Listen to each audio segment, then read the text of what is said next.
Put it together. Nah, shout out to everybody in the lobby. Yeah, we care a lot. Rise up, rise up, rise up. Like the bright coursing rays of light bathing the shell. Netter, nature.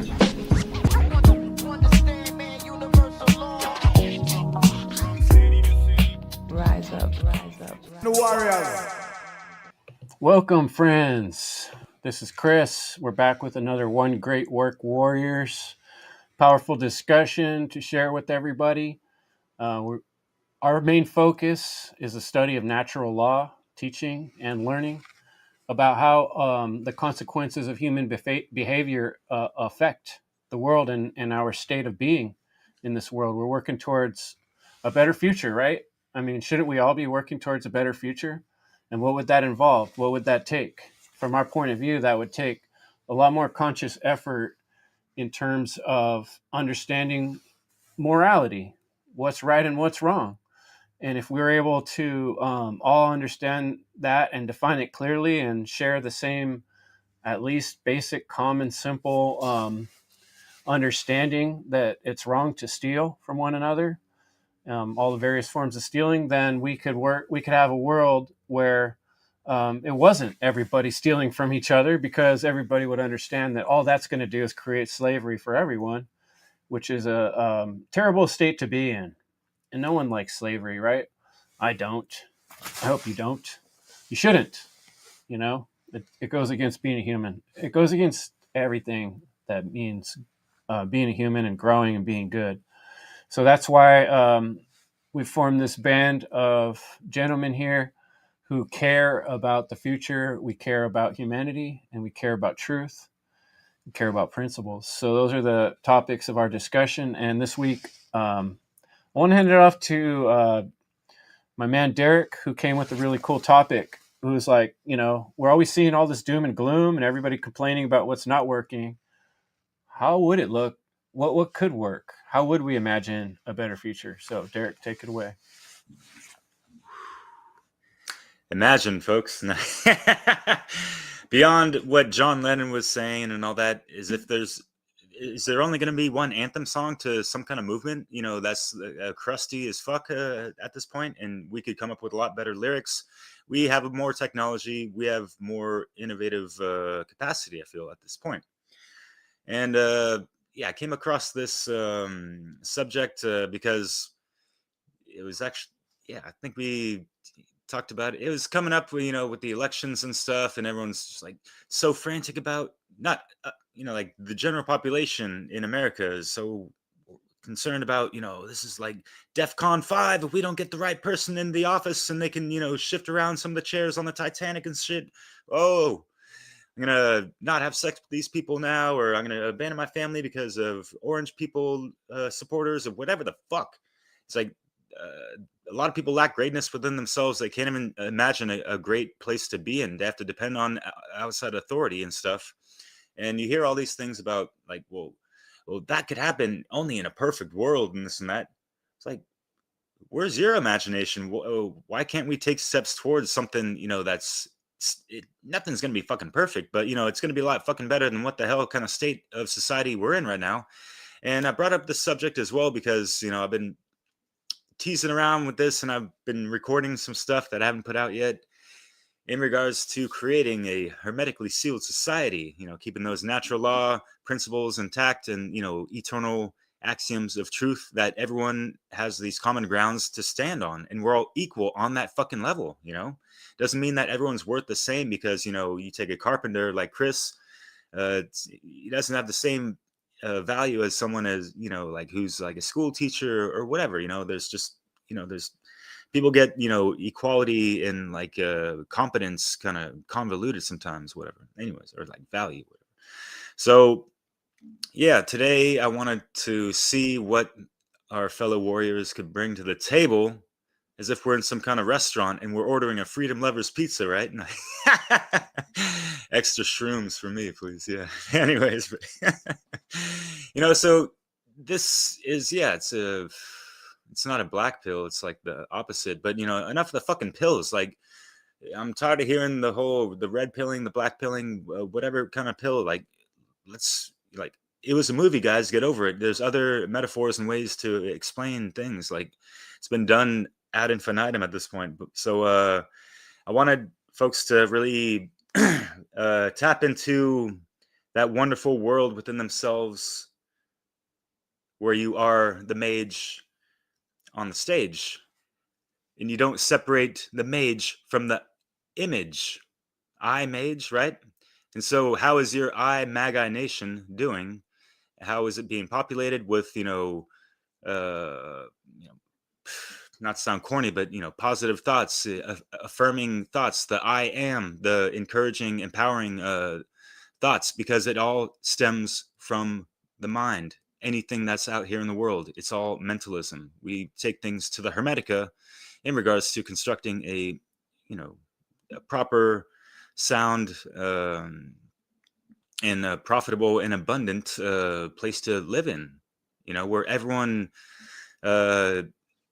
is seen as having worth to whatever degree. We can find ways for the elderly to rekindle some of their youth and pass on their knowledge properly, not working at motherfucking McDonald's just to stave off dying in an apartment, or getting kicked out for not paying the rent or some shit like that, because you know what I mean. So yeah, in modern times, the whole modernity lurking over us, and the slave new world, and all that shit, right? So yeah, I'm gonna pass it off, and just wanted to kind of get the ball rolling, and I'm really curious to hear what y'all got going on. So Jerry or Jim, you want to take it away? I love to. I don't know. I got the JJ always in my mind. So yeah. So I'll let y'all fight over it. I'm just kidding. Jerry's already been on a fight, so go for it. Yeah, I could go, but I'd like to hear from Brandon real quick. Training. It's not a fight, but yeah. Yeah. Thank you for that. Imagining a better world, a interesting topic. So, imagine you wanted to plant some seeds. All right. So, in order to do this, you would need a prospering environment. Of course, soil. Have the ground. The seed needs, rich, nutrients and all that stuff. So you need to have the correct, proper foundation in order for that seed to grow, in order for it to flower. You can plant a seed, but it may not necessarily grow because the conditions aren't being met. So you have to have the correct foundation, a strong foundation, in order for growth to take place. That's the kind of same image that I envision when it comes to imagining a better world. So let's define our terms here. What does it mean to imagine? Because sadly, we live in a state, where most people have a dead consciousness and they can't imagine things outside of the norm. So to imagine something means to create an image within your mind, to cognize, it's movement within the mind. It's the fire within the mind, the ability to create mentally, to create mentations, to create phantasm, to, to cognize, to think within the mind. So what does it mean to be better? Well, better is a superior state or quality of existence, so to pretty much rise the bar, to say, hey, this may be good, but it can be better, so a better state, a better condition of existence. So when you combine, those two words, with the topic, we're talking about creating within our minds a better state, a quality of existence. And that's where it starts first, because like the same thing with the seed, you have the external, environment. And if those conditions are shitty, that seed is not going to grow. It's not going to, sprout. It's not going to spring up. But also too, if that internal state is shit, it's toxic, and those conditions aren't met, you're never ever going to get to that realm of creation. So the power of mentation, is such a powerful thing. It's infinite, because man is a thinking creature. Like we're constantly creating in our minds. Like everything that we manifest into reality we create within our minds. We envision. So the first step, if we ever want to build, a true world based in freedom, imagine a better world, is we have to get our thinking correct. We have to imagine things first before we can just materialize things into reality, because nothing just, comes into existence. We have to go through the proper conscious, creation. And that imagination is what helps us see things outside of the box, to see things outside the so-called norm, or, like what's considered acceptable. And we have to be, it's like we have to be on the same page when it comes to this, level of construction. Because when we're talking about a better state, or, like a better state of, existence, we're not just talking about, like the physical. We're talking about the whole encompassing, like when it comes to being a conscious being. So we're talking about the physical, the mental, the psychological, the emotional, and the spiritual. All those go hand in hand to make up, man. And what is one of the one main thing that man has always done? He creates, he imagines, so again, we are getting back to the essence, or one of the main essences of being man, being able to think. That's what right there separates us from all other, forms of life that we, have pretty much know about. Is our ability to cognize, our ability to create mentation, and take that from the inner world and then externalize that in order to build and to construct, because that's what we are doing. If we were to imagine a better world, we are constructing.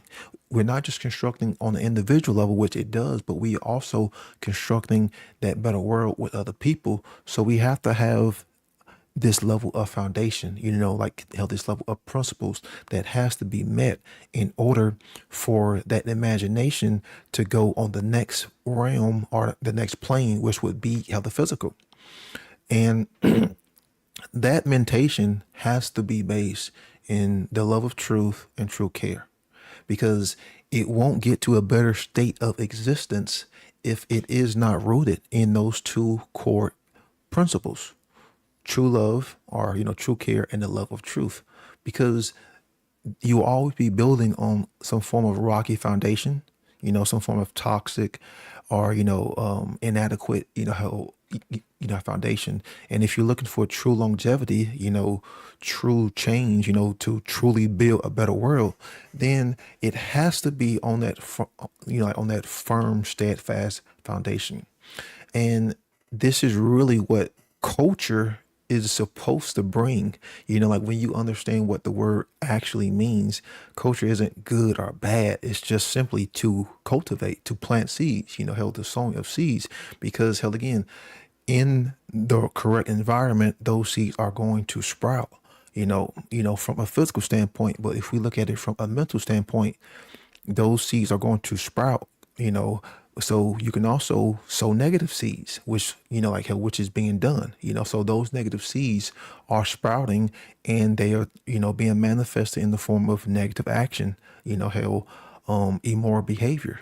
So we have to do the opposite of that, and shift that polarity, and start planting good moral foundational seeds, of course, within, the youth and the next generation, and mainly with all of the ones we interact with.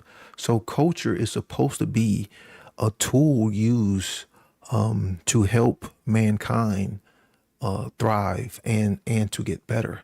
But sadly, it's not being used in the correct way, in the more positive light, because, people always just point at, cult.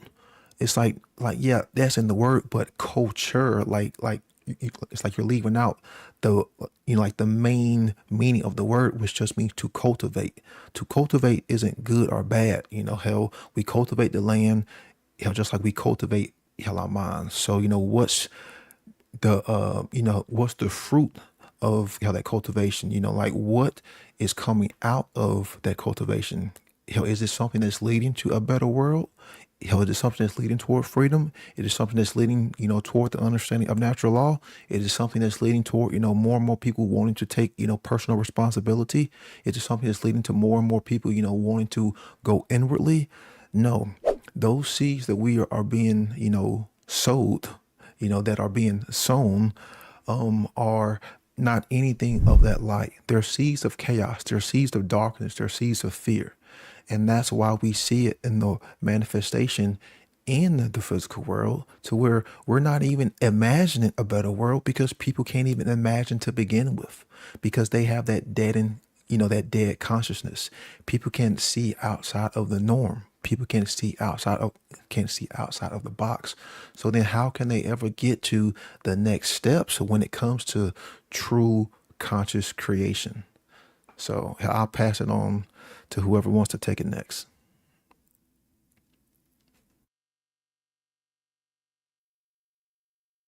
Well, you pretty much said it all. I mean, uh,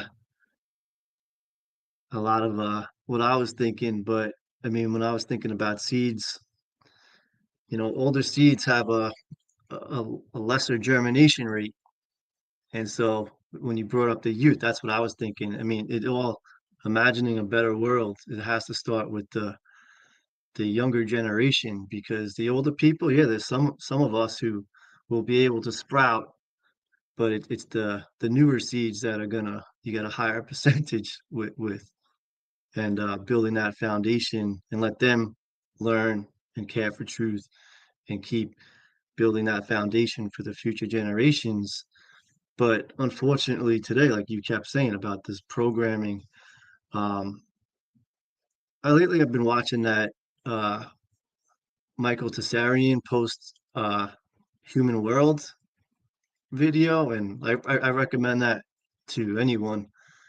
As far as like learning about psychology and that, it's just pretty fascinating.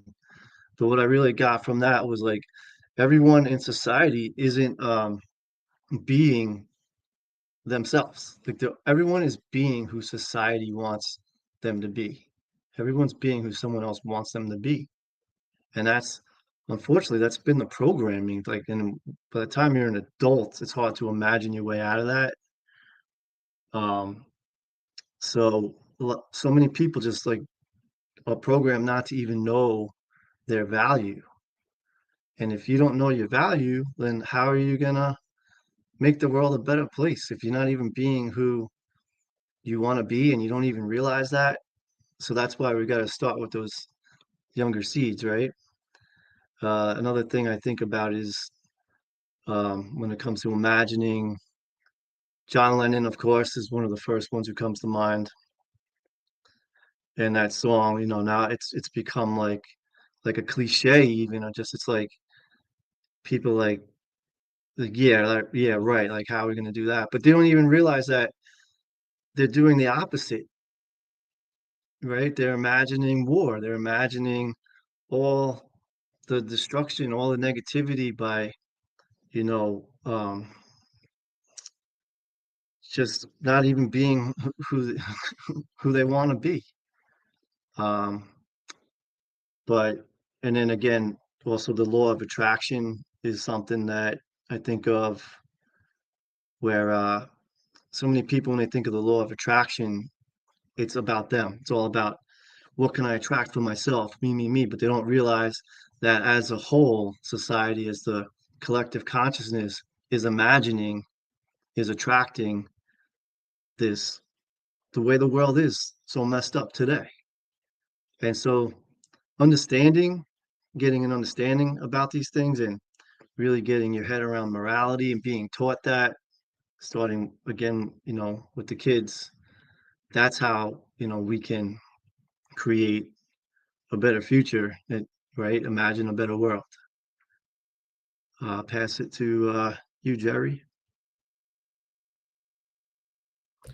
Thanks, Jim. Some thought-provoking thoughts there.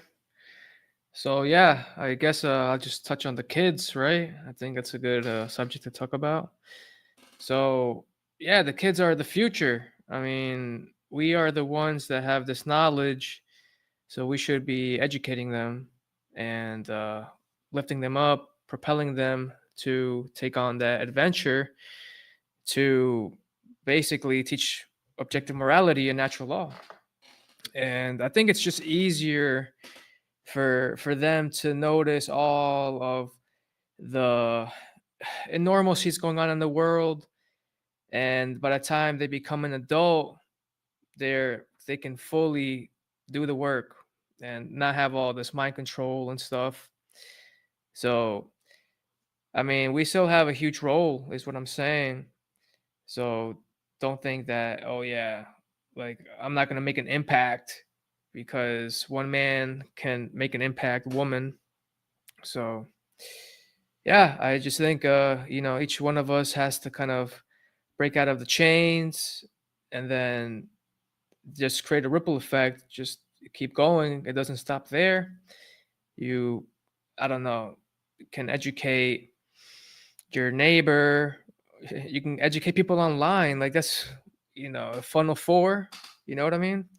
So that's a great place to start to educate yourself on all these issues, real important issues.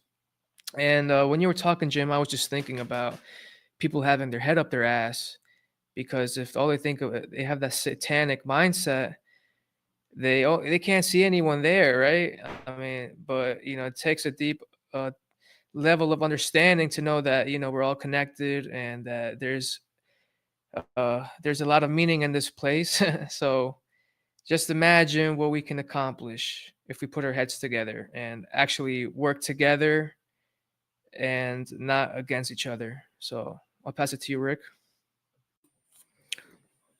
Thank you, Jerry. That's awesome, guys. And this is kind of the downside of going last, I guess, because all these great points get made, and I start going through my list I have, and I'm like, everything's getting touched on. So at least I know I'm in the right area, and I'm in the right frame of mind when I think about this. And I do think about this way more than people would realize about, because I hear so many people saying that they want a better world, and then I think about that so much, guys. I really do. Like, what does that even mean? And I try to break that down to its simplest. Like, what do people mean by a better world? And I think if we ask people, we get so many different answers what they think a better world is. But I think a better world can be built. I really do. I find myself a lot of the times, I say this so often. I feel like I'm repeating myself, and I do apologize if it seems that way. But it's just how I truly feel. And I do think, and I sometimes I find myself always teetering. Like, can we pull ourselves out of this? Can we achieve this better world, or is it too far gone? Are we too far over the cliff, and humanity is just, like you guys said, have their heads so far up their ass that we can't get out of it? And then at times I'm on the side like we can't, and then I'll see. And I was just saying this on my radio show. I said, then I'll see a really cool act of kindness or something, or I'll see somebody do something that's so amazing. And then it brings me back to, like, we can change things. So I think that's this battle that I'm internally seeing and going through.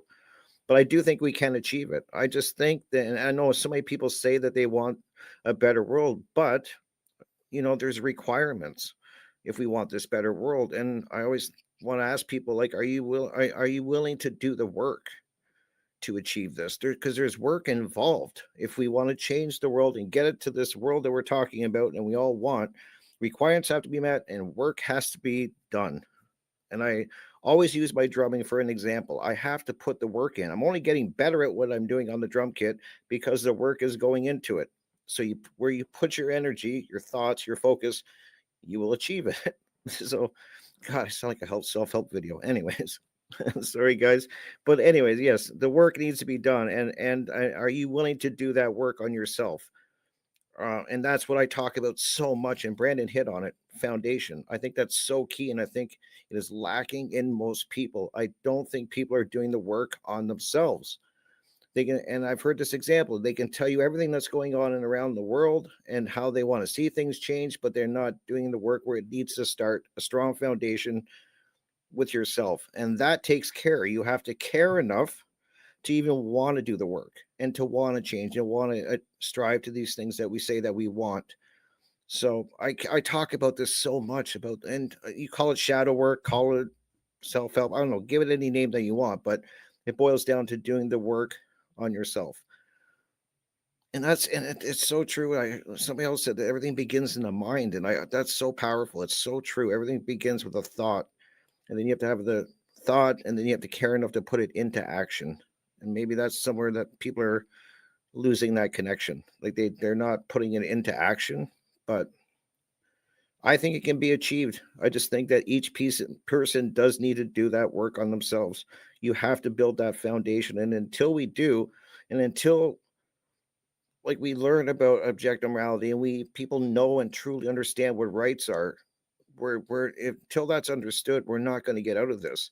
And I always tell people, if these conditions are met and people start understanding that and you have a strong foundation, all of these things that we're discussing that we want to get rid of, I truly believe will slowly cease to exist. They can't exist in that environment.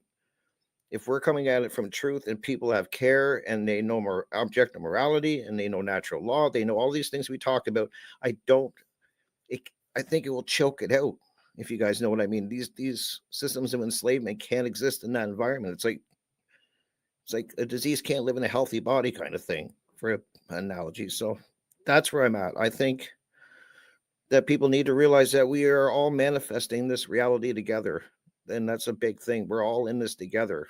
And until we realize that and start doing this work and building this foundation, nothing's going to change. We're not going to achieve what we say that we want because people are not willing to put the work in. And I'll end with that. Sorry. Okay. It's nothing to be sorry for. That was some good words, Rick, and I appreciate what's been said thus far. I really like the way the theme came up quite a bit about imagination, and I think that's pretty crucial. The imagination thing gets really damaged for a lot of us at a really young age. Unluckily, in many cases, I think that happens in our education system. At least for me, when looking back, I've always kind of been an idealistic, kind of like hopeful kind of guy, like always looking for the um, silver lining in the clouds, always trying to be the optimist. I was goofy, silly little kid, right? The school system and adults in that environment really worked and did everything they could to dampen that spirit of mine, to make me feel like daydreaming was a bad thing, and daydreaming and getting distracted by what they, anything but what they wanted me to pay attention to was super frowned upon. So I think that's a big part of where some of the damage happens. But the hard part is, even though we've been damaged or traumatized, is pushing through that. And that's what Rick's bringing up, the self-work. And I think people toss around that we need to do the work thing a lot. But I what I suspect is that to a large extent, it falls upon ears that don't know what that means. What does that mean, do the work, So I'm going to stroke my old guy beard until I touch the gray hair and an old guy story comes out. And I'm going to tell you about this guy I used to work with. His name was Angel. And Angel was no angel. He was a pain in the ass to work with. I remember I was putting these panels on the wall. They're called FRP panels, fire resistant panels. And you got to put glue on the wall first. And Angel's standing behind me the whole time like, "You're not doing it right. You need to put more glue. You need to spread it out more. You're spreading it past the line. You need to stand more like this. You need to hold the trowel more like this." Like every little thing I did, Angel noticed and would make a comment on it. And the good thing about Angel was he actually did teach me that it's important to pay attention to details and be technical and pay attention to where that line is and spread the glue not too thick. Like, he was right about but it also made me realize that if you stand back and watch somebody else do something, you can criticize them from here to infinity. You can criticize anyone to an unlimited degree if you allow yourself to get in that mode of thinking. There's no end to it. And that is the point of view and perspective that we are put in our modern society. The shitcoms, we talked about the shitcoms in an earlier episode. They're constantly like criticizing each other and making fun of each other. That gets your brain kind of in this mode of, always external criticism. And that's most of people's day. If I walked in the bank just the other day and I hear the two tellers talking, they're either talking about what they watched on Netflix or criticizing somebody on Netflix that was criticizing somebody on Netflix. You know, it's like our whole basis of the authoritarian, what they're slapping down on you in school. Don't do this, don't do that, don't look at that, don't daydream in class. It's all teaching that external criticism, constantly being in this mode where you're looking around and criticizing things, which does have its place. Don't get me wrong. You know, we see things we want to fix externally and then we work on them. But all the work to actually do something about it begins with some sort of initiative. And that comes from the will, from the care inside of ourselves. And that's an inner work. And that's where all the resistance is. That's where all the conflicts are. It's all inside. All the actual work of going from nothing to getting something done or creating something in the world all happen inside of us. And that is the individual journey. And when we don't have the ability to get things done in the external world, it's usually because we're overly critical of ourselves. Constantly, people are criticizing themselves internally all day long, just like what they do on these TV shows, talking shit about themselves all day long, or going around the world and constantly criticizing everybody else and what everything else is going on, instead of finding the balance between the two, which is the opposite of the way the world is doing it right now. So I just thought, to start it off, like the self-work is really recognizing where we place our criticisms. Are we criticizing ourselves in a positive way that helps us get better at doing the jobs and the things we're trying to complete to where we can take initiative? Or and our criticism of the external world, are they supplying us like initiative to go do things about it? And they're giving us fuel inside of our heart to say, I care about those things I see in the world that I'm critical of. Now I'm going to go on my internal battle and figure out what do I have to do inside of myself to find the energy to do something about it instead of just criticize it. That's the hard fucking part. That's the difficult part. And so that's what I would challenge people to do, is to say, how do you transcend being critical angel on your shoulder, actually kind of like letting it soak in what Angel's complaining about, and how do we do something about it and make the change? And that's translating through your own self and your own mental problems, which we all have, because most of us went to school to bring it back. So I'm going to pass it on. I don't remember who we're on, but Popcorn, who's up? Yeah, buddy. Because, real talk. It's really unfortunate that a lot of people don't understand or recognize or haven't, stepped into embodied their real worth, right? And it ties into what you mentioned, Rick, as well, of you see these people and like they're so jaded on life and like whatever the fuck, but they see this one kind actor, they see an inspirational meme or some video where someone's doing a favor for something, just like, wow, like as if that doesn't happen on a daily basis all the time. But all of a sudden, like, they say something like, my faith for humanity has been restored, I have hope again, and this and that, when it's like each individual is supposed to embody being what is it's supposed to be human. Why is everyone looking out for that? You know what I mean? Like, be that embodiment of inspiration that other people would see. You know what I mean? So you see this unfortunate kind of mentality and stuff. And yeah, of course, people can. We live in a fucked up matrix. Of course, yeah, I get that. But if folks are still going to be like dwelling on that and operating through that mentality, like not a whole lot of shit's going to change, and especially from them being the cause point to make a positive impact, just things to consider, right? As well as, so, folks in the anarchist community, right? Or rather, folks that see this from the outside and don't fully understand what anarchy is. They can't get a grasp of an idea outside of the government state of things, or even the monarchy or whatever.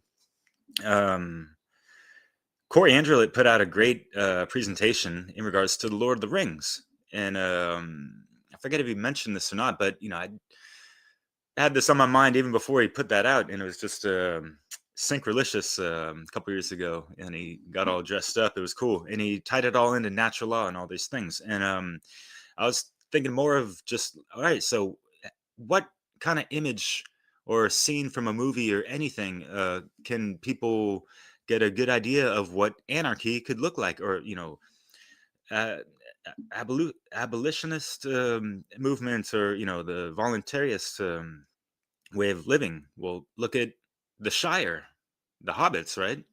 Did they have a rulership over them and this and that? No, it was just a bunch of families within a community. It was more tribal and stuff, and like we have ancestral roots of that. We can still tap into that and reignite, resurrect those proper quality values that our ancestors had.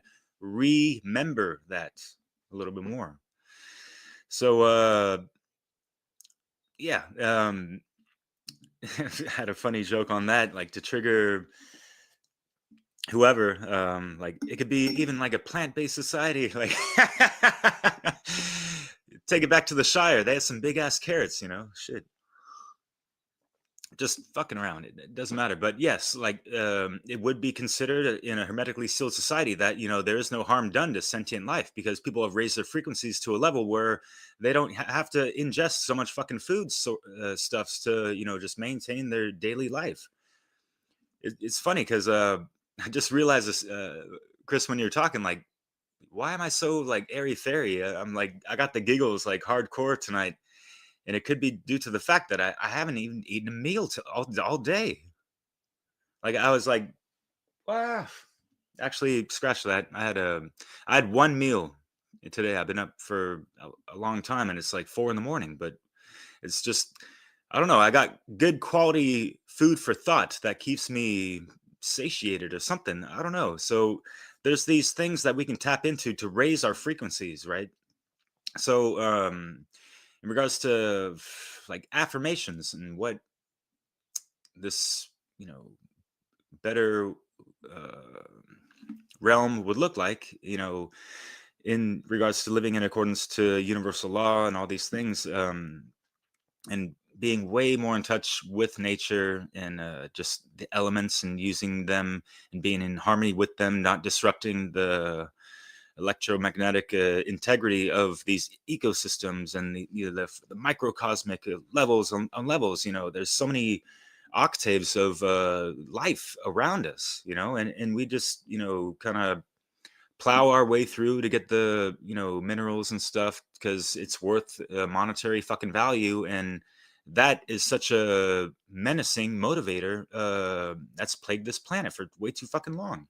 So yeah, there would be a different way of exchanging goods and services and whatnot that isn't by monetary means. Yet I feel like we can still function to a decent level that's not necessarily parallel with what we have right now today. It doesn't mean like, oh, no one can buy a laptop anymore or whatever the fuck, because no one's going to make them anymore because like everyone's all anti-materialist or whatever the fuck. I'm not talking about some new age utopia bullshit, and there is no utopia because utopia means nowhere or something like that, right? So things to consider. But we have to avoid that dystopia, which is where the modernity of things is fucking leading us, right? So yeah, flipping the script on the scarcity to abundance, that's huge, because we're stuck in the control realm of scarcity based mind control. So yeah, and just imagine if we had Tesla tech over a century ago, like the real shit. I'm not talking about Elon Musky rat shit crap, right? Nikola Tesla, y'all heard about him, maybe studied him a little bit. Might have seen that quote, the famous 369, and think of everything in terms of energy, frequency, sound, vibration. Yeah, this is fucking life, yo. Science of life, natural law, it's all tied in. So if everyone's really in tuned to that frequency and everyone raises the fuck up, yeah, we would be living so wonderfully. And that doesn't mean that conflict wouldn't arise or whatever the fuck, because we have these seeds growing up. They're still nascent. They're still getting the feels for what's right and wrong, and testing their own strength and all these things, right? So yeah, so that's where these measures of accountability take place, and it always starts from within, right? And then the family units, and then from there on and so forth and such, right? But yeah, obviously, we see all the limitations that we have, and in the here and now, which is really unfortunate. And obviously, media is one that I would see as so much better in this like parallel universe, if you will, of where there is no fucking bullshit. Movies would actually be good. There wouldn't be this over excessive gore and whatever the fuck, and people creatively staring into the abyss as if this is, what I mean, like it is creative, it is art, but enough with so much fucking zombie bullshit movies and whatever the fuck. Like, how many movies are there about like these tall tales of things of these higher realms, like beyond just Lord of the Rings or whatever, right? These greater states of heroes' journeys, and even like resurrecting the mythos and all these things. There's so many different stories that could be told through allegory that can be friendly reminders for us, and also encouragers for us to help us better ourselves and keep the proper conditions that are aligned to cosmic law alive and well and thriving. Alive and thrive were the Leslie Powers. But yeah, I'm gonna hand it off. So yeah, I got more on my list, so third round is good to go. Yeah, shout out to LP, Big Leslie. Yeah, she's always holding it down. How much stuff, for her. Derek, I would have to disagree with you. I don't think the Shire would be representative of how I would feel. I would have used when Aragon was giving his Men of the West speech. How when they had unified to come together to go detour and fight evil. I just always felt that was more, like reminiscent of the better world that I want to see, because it embraces the masculine and the feminine. And I always feel like the Shire was kind of a new age approach of them, like in a state of bliss, to where they kind of ignored things, how they didn't really want, Frodo to go out and, like in evil. It's like, no, man, you're killing my, you're killing my buzz, you're killing my vibes, but, I just wanted to bring that up. And then, Chris had talked about, the whole, how the thing as far as just sitting back and watching, and criticizing, and man, do I hear that all the time, fucking, like at work. I get criticized all the time being a umpire, and you just hear people want to critique, and I'm like, look, motherfucker, there's a reason why you're outside the fence watching me. like you see, I'm actually engaged, I'm actually involved, I'm actually out here creating. You're just out there, watching me. But to get back on point with the imagination, there is one specific thing that actually kills, that murders, that destroys imagination, and that is fear. If you are in a state of fear, you cannot imagine, you cannot create anything outside of that state that you are in. And that is key, because that's why people can't imagine a better world and even get to that correct mentation, because they are in a fearful mindset, a stressful mindset, a stressful environment, a fearful, environment. So when we look at, modern man, it doesn't really, matter where this, man is at, like on the, on the planet. Most people's mindset is in a state of fear. Like, we're just struggling to survive. We're struggling to put food on the table. We're struggling, managing our time, with kids, our loved ones. Hell, there's always this boogeyman, who's hiding underneath the bed, who's coming to get us. So there's fear all around us. People turn on the television, it's fear. People go on social media, it's fear. People go on garbage TikTok. It's just all fear. It's all ignorance. And people are taking that in at such alarming rates. What is that doing to your internal, to your internal cognitive abilities? So, hell, again, how can you imagine something in a state of fear? When you go into that state of fear, there are certain internal, older animalistic processes that will kick in. And if you don't believe me, just try to remind yourself what it was like when you was in a state of fear. Even just you remembering that, the body will already start to go through those same processes. So if you're in that constant mindset 24/7 over and over and over and over, that repetition of fear, you like your imagination is going to be stunted. It's going to be murdered, given enough time. And then too, the second thing that kills the imagination is the idea of separateness. Because when you think about it, when you were imagining something, you were actually connecting. You were actually creating something. So to imagine something, you are connecting something because you are creating something. So then the idea of separateness is what destroys that, because there's nothing to imagine, there's nothing to connect. And these are ideas that people have. They think they're separate from other people. They think they're separate from, from other beings. They think they're separate from reality. They think they're separate from the truth. They think they're separate from nature, when they don't understand that they are a part of all of that. So you can't get to these next steps if you don't have those underlying principles, embedded. And this is why we are talking about, how mentation, how the mind, the activities within the mind, because that's where we are being controlled. That's where we are being stirred down, this diabolical path, by the controlling of thoughts, by interjecting, incorrect thoughts. And I mean incorrect as in like incorrect, thoughts, because those incorrect thoughts are going to lead to wrong forms of output in the form of behavior. So hold on, I'm gonna check my notes real quick.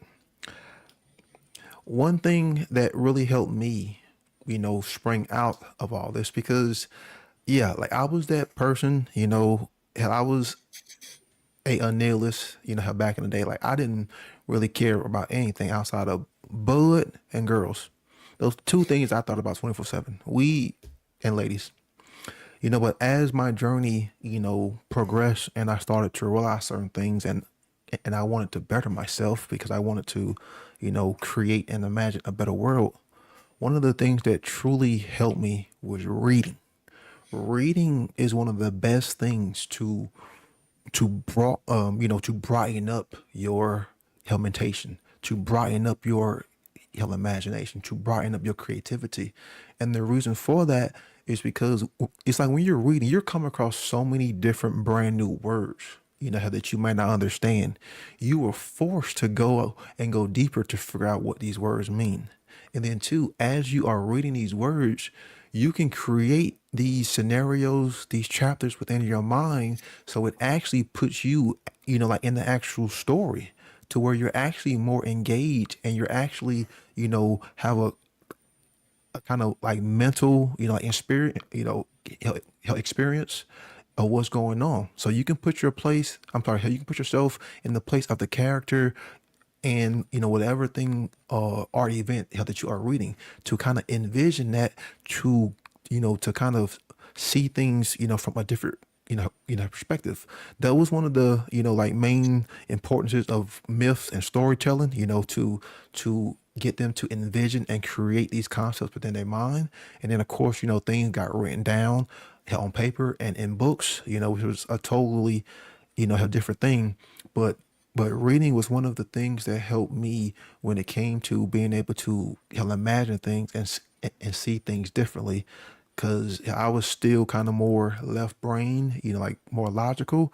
But once I started reading, that just opened up a whole new chapter, because I can actually create these these scenarios that I was reading, and not just looking up the definitions, and understanding how these words and phrases, it was encompassing, like the whole thing of what's being said to actually understand that chapter, within that book.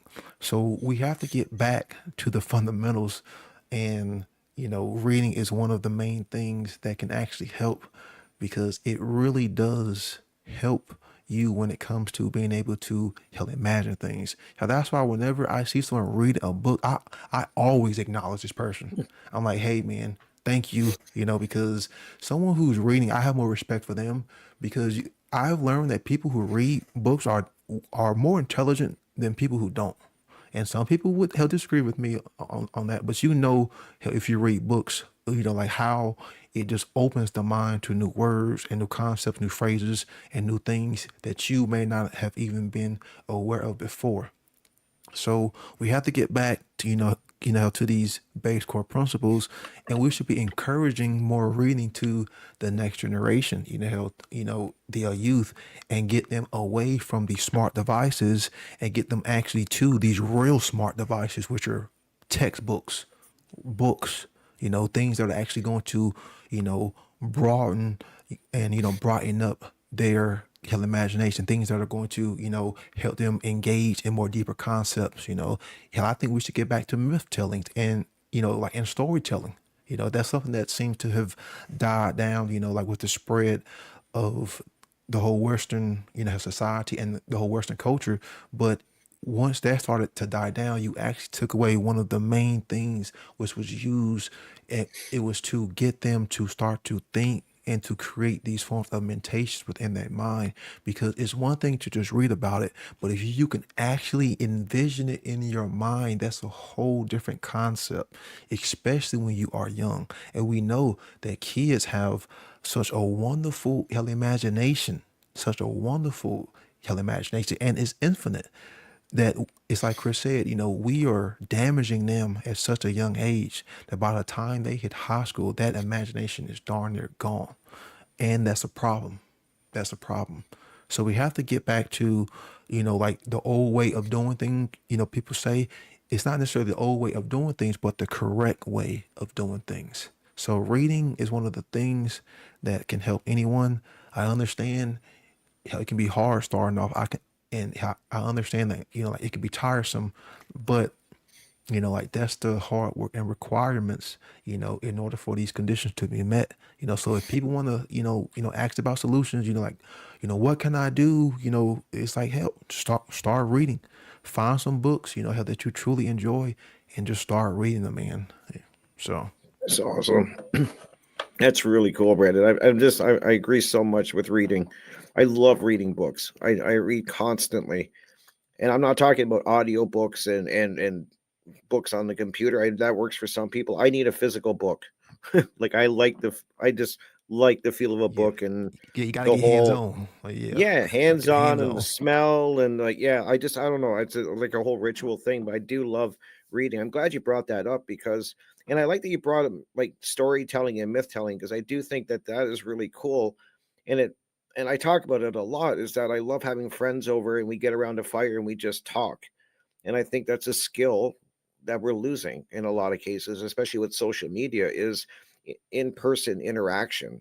And I'm not just talking about going to the store or running into somebody and just interacting that way. I mean, like getting in a group and actually holding a conversation, exchanging ideas and, thoughts. I love that. I really enjoy that. That's probably one of the highlights of my whole summer, is these group talks that I have and with people, and you can see them light right up when you do it. Like it's like they miss it, and you got to get rid of the devices. I don't allow phones.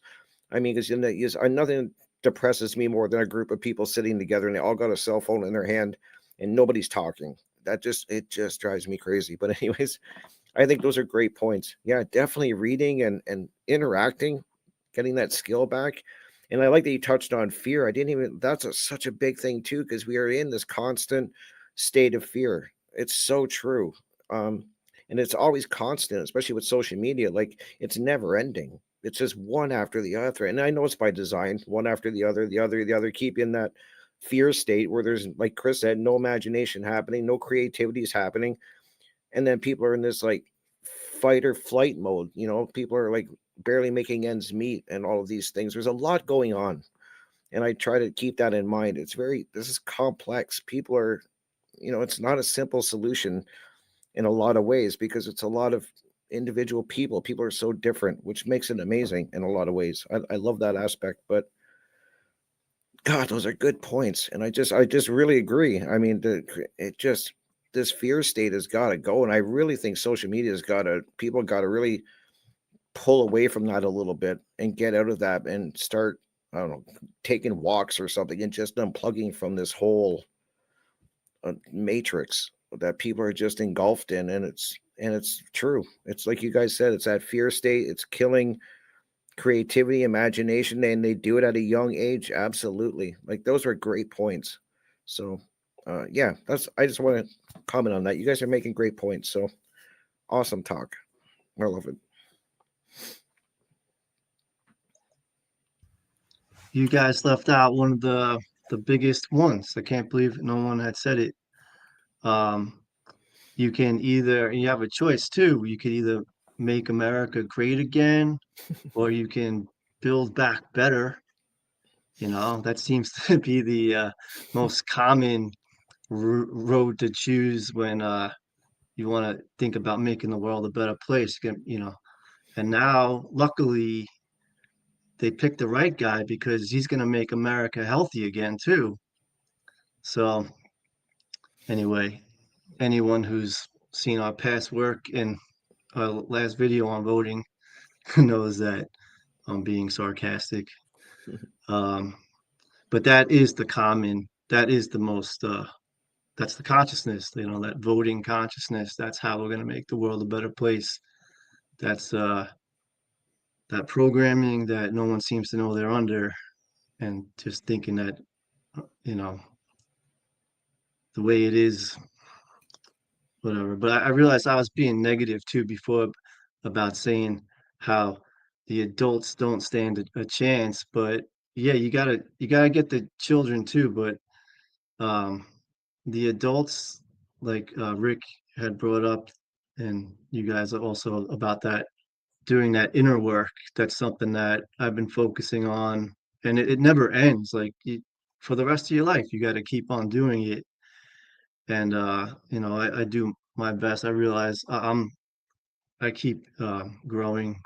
Well, I'm not the same person I used to be, and I'm getting to know my value more, and realizing that um, you know I'm trying to be who I want to be instead of who society wants me to be. And anybody watching this, if you don't know like how to do that inner work, just start with that question. Are you being who you really want to be?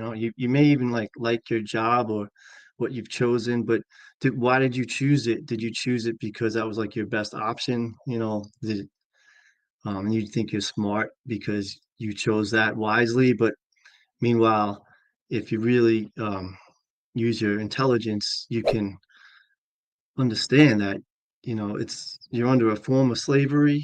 And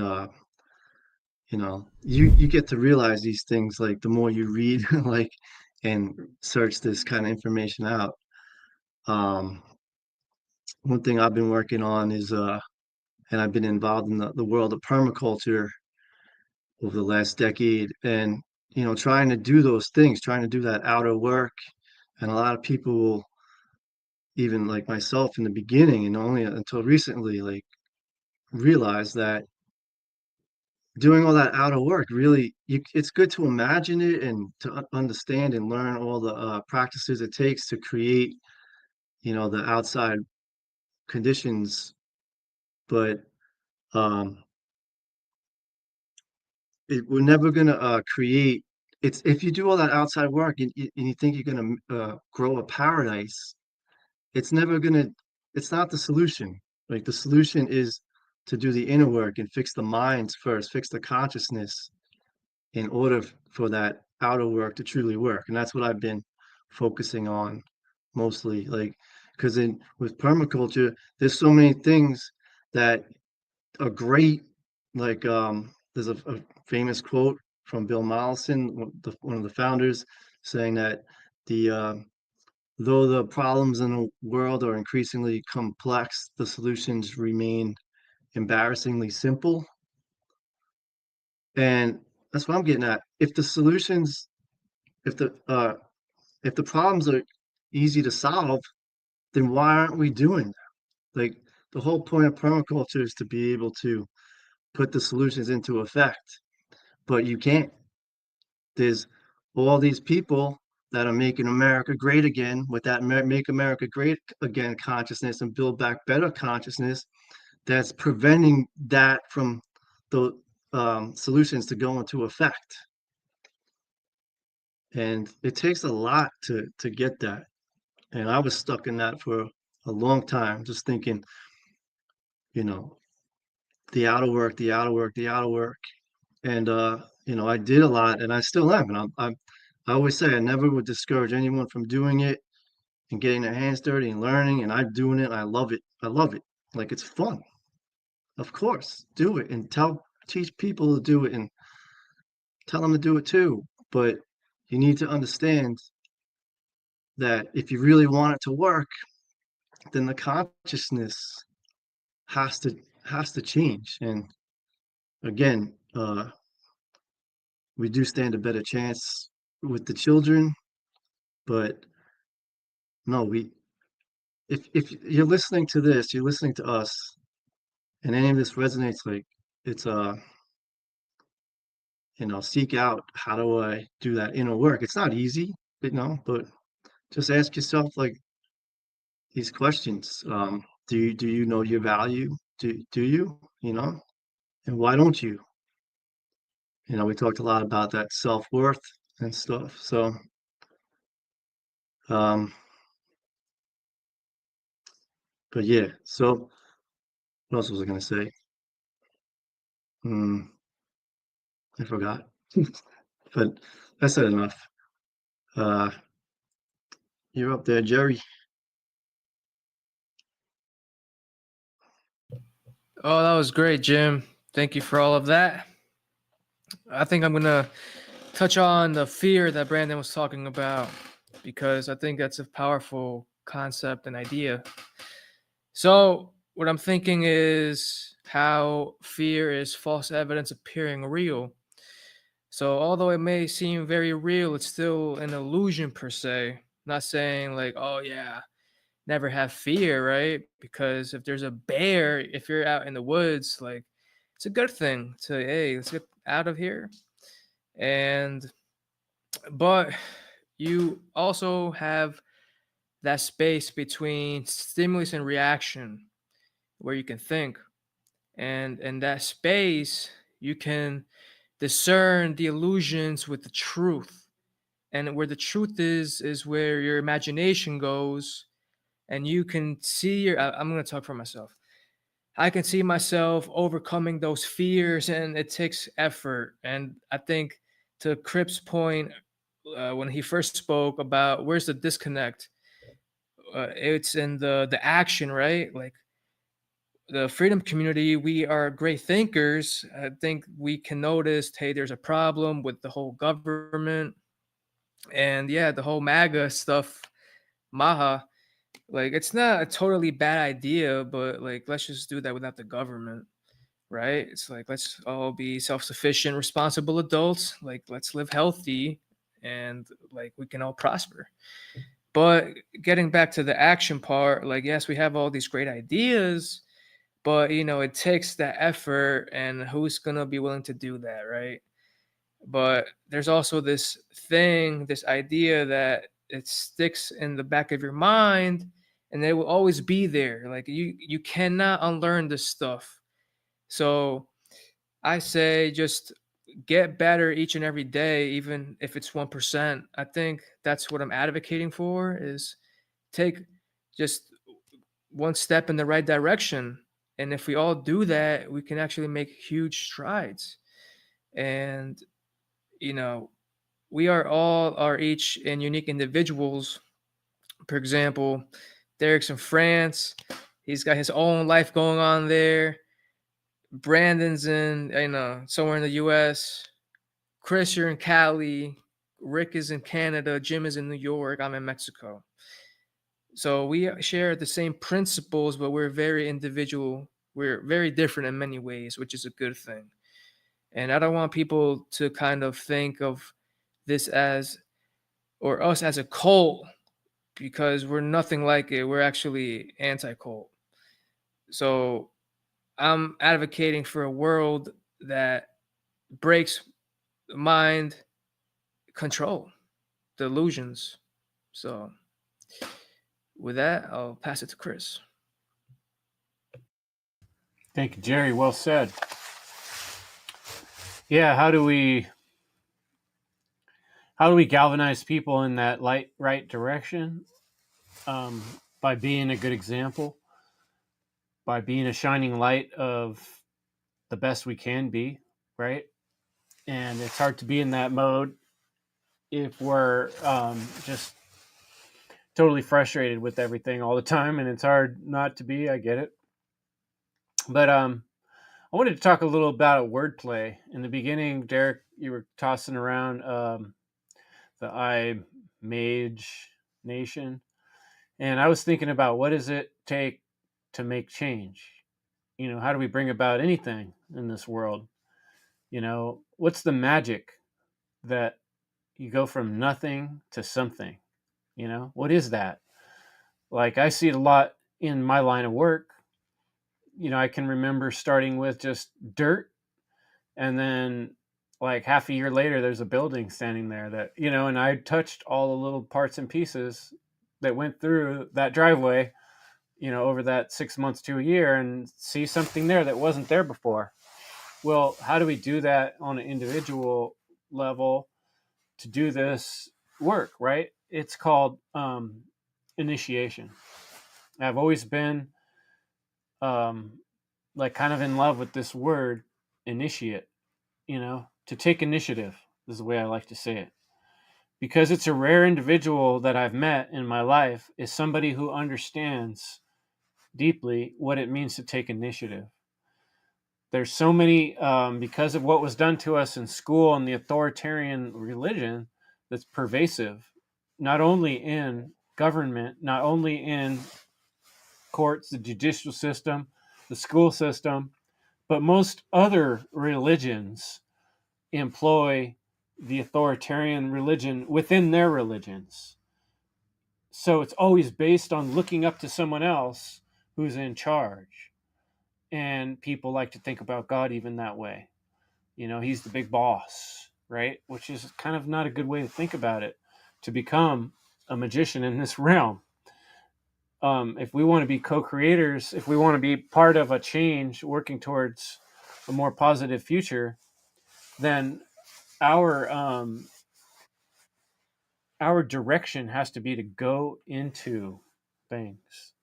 And that's a very personal process. When you look up the word initiation, it takes you to, well, of course, the participation in secret rites is, you know, what we think of being initiated into a school or something. But like more like the root of that is initiare, which is originate. Initiate is a beginning. It's to start something. And like initial, right? The beginning of a word is an initial. That's in it. And Brandon mentioned the words engage and involve. And I thought both of those kind of have the same concept. Get in it. You need to get in it. Like Nike, just do it, right? It's putting yourself into something. Choosing. Once you choose to go into the path, you know, you're moving into it now. It's like going into a cave. You know, it's like you've chosen this adventure. You're going into it. And it's not an easy thing. It's the hardest part of every project. When you start, like someone wants to write a story and you're looking at the blank page, it's like, that's the hardest part right there, to get past that. When you want to dig a hole and you hit the ground the first few times, it's like, tink, tink. You're like, oh, this can be hard, right? Like, that's when you got to take initiative. That's when you got to get inside of your guts and be like, do I really want this? Do I really want this? Do I really want this? Yes. And then you start taking these consistent, persistent actions, right? So how do we do this as a people, as a race? You know, like we can't force the people around us to have this attitude of caring and being inspired to care, to take initiative, to go into it. But we can we can exemplify that energy. We can engage ourselves and push, right? And when other people see what we're doing, they're like, man, that guy's pushing hard on just caring, and what's he getting out of it? He's not getting paid. Like, why do these guys do like a funnel conference? Why do they put hours and hours into creating a conference or a podcast that very few people listen to? Why would someone do that? Like, it is, we're starting from behind nothing. We're digging our way out of a very shitty position with the humanity right now, but there is inspiration. And one of the things I've always looked to is some of the amazing things on this planet. Every part of the world has these amazing, like, megalithic structures built in not only architecturally but symbolically and hermetically designed to show you something amazing. And how did these things get put together? It indicates a level of thought, technology, combination of teamwork maybe, and some sort of integration of science and technology and spirit that we don't have. And actually the ancient Vedic scriptures like have these stories of the Vimanas that they could control with their mind, like spaceships, like UFOs back. I think there's been times in ancient history where people have achieved pretty amazing things, which indicates that there's a lot more that we could do. And I imagine that we could evolve in a lot of ways to where we don't have to do a lot of things. We might not even need language. But right now, we just have a very simple thing to evolve forward. And that's just not stealing from each other. And essentially, that's not making each other into our slaves, not forcing people to do things, allowing each other person to have the same freedom that we want for ourselves to, seek an existence where we can survive and help others around us survive and think forward into future generations.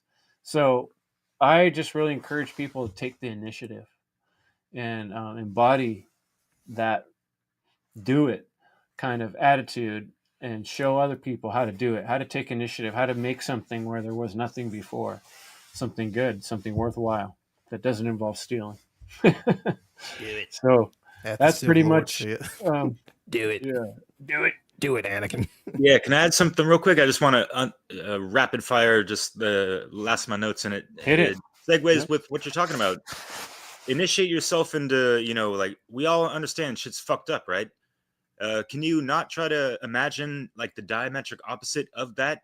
What this world would look like, without motherfucking mafioso motherfuckers, the pharmakia bullshit, occultocracy, oligarchy, corporatocracy, the fucking Gruberments, dogmatic bullshit religion, scientism, and all the financial fuckery, like even fucking insurance, what do we actually need this stuff and all this stuff? And like, if nothing happens to my car, can I get some of my money back? Because, all these things, what, stock market bullshit, fucking the whole monetary minutia, the economic insanity, the shitflation, inflation, all these things, and the whole military industrial complex as well.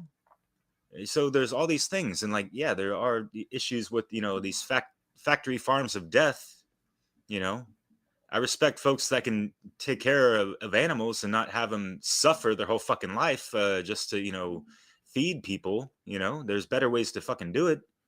But we're not gonna get to this. Everything's all fine and dandy, cotton candy, whatever the fuck, without keeping things balanced and in order, not like the new world odor. What the hell? What the smell? And there's like this. We're only human, right? But it's not to the tune of the whimsical, crappy song that was hella popular by Rag and Bone Man, whatever the hell. Like, I'm only human. Da, da, da, da. Don't put the blame on me. Well, motherfucker, who's being held accountable then? Like, what the fuck? You know what I mean? Like, I never got that about that song. So we can initiate ourselves into, you know, better dialect, better lyrics, better dialogue, better writing, you know, because the bullshit in on Brokeback Mountain of Unhollywood is whack as fuck. This said Wokeback Mountain. Anyways, whatever. So yeah, let's take it and really embody that essence, you know, the zero, the womb, you know, the world, mother nature, you know. Let's be on that level, respect the feminine and the masculine, keep it enlightened, and yes, many hands make light work. So the more people on this page, the better, right? So yeah, 100th monkey effect, you know, it can only take sometimes, you know, for certain things to manifest, it might just take one brilliant mind to really ignite it, you know, initiate it, and all these things. So we're just trying to encourage folks out there listening to do just that. And also with the funnel conference, that's what that's really about as well. So I'll pass it back to Chris or anyone else with that. Thank you. Hell, I'll take it real quick since we're ended up. You know, of course, you know, we are talking about internal change. It's not going to happen on a external basis if it doesn't happen on the internal, you know, plane first, you know, tell the internal mentation. And one last thing that I want to say, if someone is truly creating and they are, you know, acting with the imagination, they don't have time to criticize others. You know, I mean, hell, y'all know what I'm talking about. If you are, you know, busy, you know, creating, you know, you got a podcast going on, you know, how you're trying to manage a website, create presentations, you don't have time to criticize other people's work. You don't have time to, you know, just follow the bullshit, because you are in that creative mindset and you're focused, and you're not going to let anything, you know, pull you out of that. So, you know, you can truly tell when someone is truly engaged, you know, with that correct, you know, imitation, because you don't have time to follow the stupid internet drama, you know, whatever the fucking news hell is feeding you, you know, whatever's being posted on Facebook, because you are imagining a better world internally, and you're creating it internally, and you are pushing it out externally in the form of whatever craft you choose to do it in. That's a really good point. Thanks, Ben. Yeah, great point. Get in the flow. Jim, you got any more words you want to finish up with? I'm good. Jerry? I am good too. Cool. How about anybody else? Rick? I would say this is a great talk, and I would tell people that you got to do the work. That's what I want to say to people, and pick up a book. It won't bite. Yeah. Yeah. Yeah, no one said it's going to be easy, that's for sure. Yep. But it's just a matter of time till the world gets it figured out. It's got to be what we're here to do. So why put it off for another lifetime? You got a good one right in front of you, and you might not get another one for all we know. So make the most of it. Make your moments count. Do something worth doing. You want to lay on your deathbed and look back at what I call it in my presentation, a cow fart. Your whole life was just a cow fart. Or do you want to say, you know, I really put some good effort into this lifetime, and I left a legacy for our future generations, and my grandchildren will be proud of what I did while I was here. It's up to you. All right, folks, we'll see you next time. It's the One Great Work Warriors signing out. Much love.